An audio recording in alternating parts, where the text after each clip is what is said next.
Assalamualaikum warahmatullahi wabarakatuh.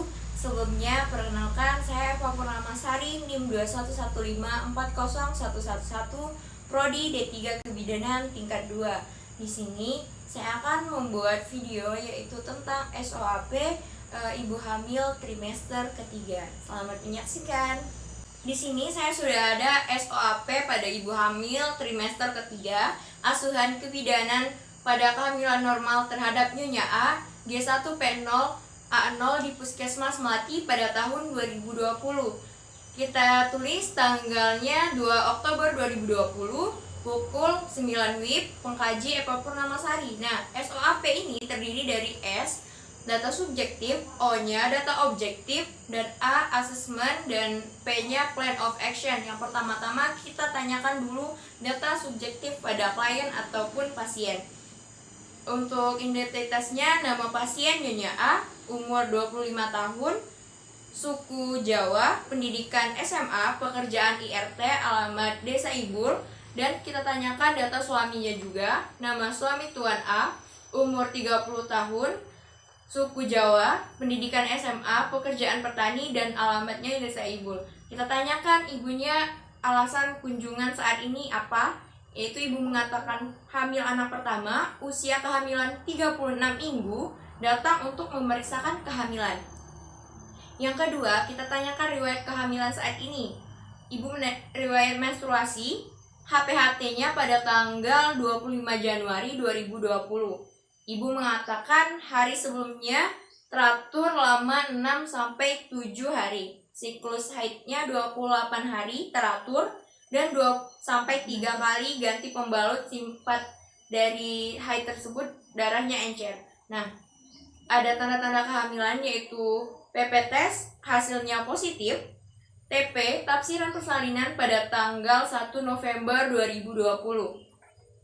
Untuk pergerakan fetus dirasakan per 24 jam terakhir, ibu mengatakan sekitar 16 kali gerakan. Keluhan yang dirasakan, ibu mengatakan sering buang air kecil dan susah tidur. Untuk pola makan ibu mengatakan makan 3 kali sehari, porsinya sedang, dan tidak ada perubahan makanan yang dialami, dan minumnya 6-8 gelas per hari. Untuk pola eliminasi, ibu mengatakan BAB-nya 1 kali sehari, dan BAK 6-7 kali sehari. Kontrasepsi yang pernah digunakan, ibu belum pernah menggunakan KB. Nah, kita tanyakan riwayat kehamilan persalinan dan nifas yang lalu. Belum ada, tidak ada. Riwayat kesehatannya, ibu mengatakan tidak mempunyai penyakit menahun, menular, dan menurun. Untuk riwayat sosial, ibu mengatakan kehamilan ini direncanakan, status pernikahannya sah, dan respon keluarga sangat senang. Nah, setelah itu kita lakukan tanyakan data objektif yang kita lakukan yaitu pemeriksaan. Yang pertama kita periksa tekanan darah, kita tensi, lalu kita timbang berat badan ibu, kita cek suhunya, kita cek pernapasan, kita ukur lila, KU untuk berat badan ibu 50 kg, temperatur suhu 36,7 derajat Celcius, tinggi badan 152 cm, nadi 80 kali per menit, tekanan darah 110/80 mmHg, pernapasan 23 kali per menit, lila 26 cm, KU baik. Untuk pemeriksaan head to toe, bagian kepala, bentuk kepalanya simetris, dan kebersihan pada kepalanya bersih, warna rambutnya hitam. Untuk pada mata, kelopak matanya tidak ada udema, konjungtiva tidak pucat, sklera juga tidak enterik. Untuk bagian telinganya simetris, kebersihan tidak ada sekret. Untuk mulut, kita lihat giginya tidak ada karies, tidak ada gigi berlubang. Untuk lehernya kita raba, tidak ada pembesaran kelenjar tiroid, dan tidak ada kelenjar limfa. Refleks menelannya baik. Untuk dadanya kita periksa simetris atau tidak, lalu kita palpasi ada benjolan atau tidak, dan putingnya menonjol. Untuk jantungnya tidak ada terdengar bunyi murmur, wheezing maupun ronchi. Nah, untuk punggung punggung dan pinggang lordosis dan tidak terdapat nyeri pada pinggang. Untuk kita pemeriksaan bagian abdomen, pembesaran sesuai dengan usia kehamilan, tidak ada benjolan, tanda kelainan dan kontraksi belum ada.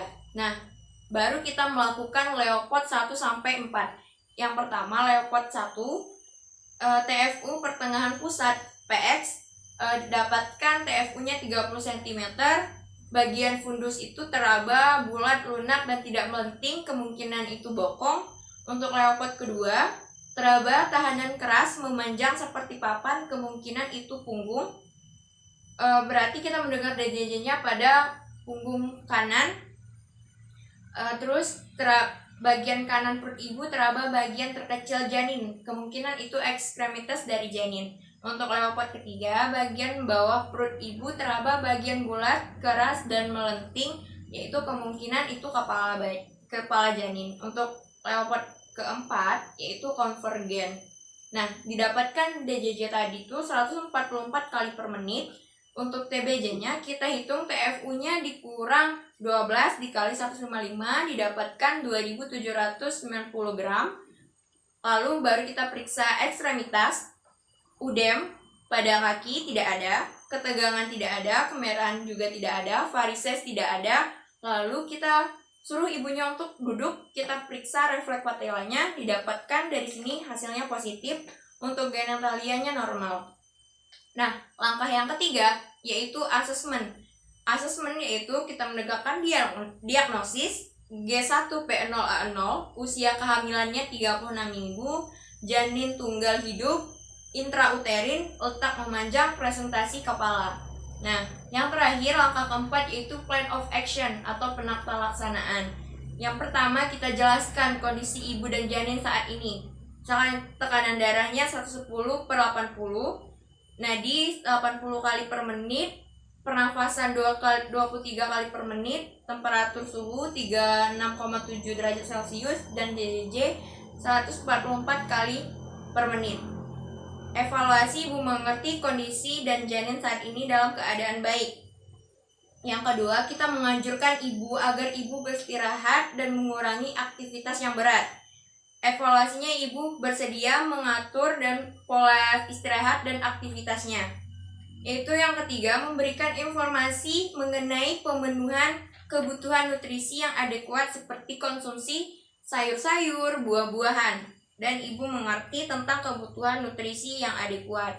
Yang keempat, kita menjelaskan pada ibu tentang bahaya kehamilan seperti mata rabun, nyeri kepala yang hebat, perdarahan, nyeri perut hebat, kaki tangannya bengkak, gerakan janinnya berkurang, dan ibu mengerti tanda bahaya kehamilan. Setelah itu yang kelima, kita menjelaskan pada ibu tanda-tanda kehamilan. Sudah itu evaluasinya ibu mengerti dan tanda-tanda persalinan. Nah, sekian SOAP dari saya ucapkan Assalamualaikum warahmatullahi wabarakatuh.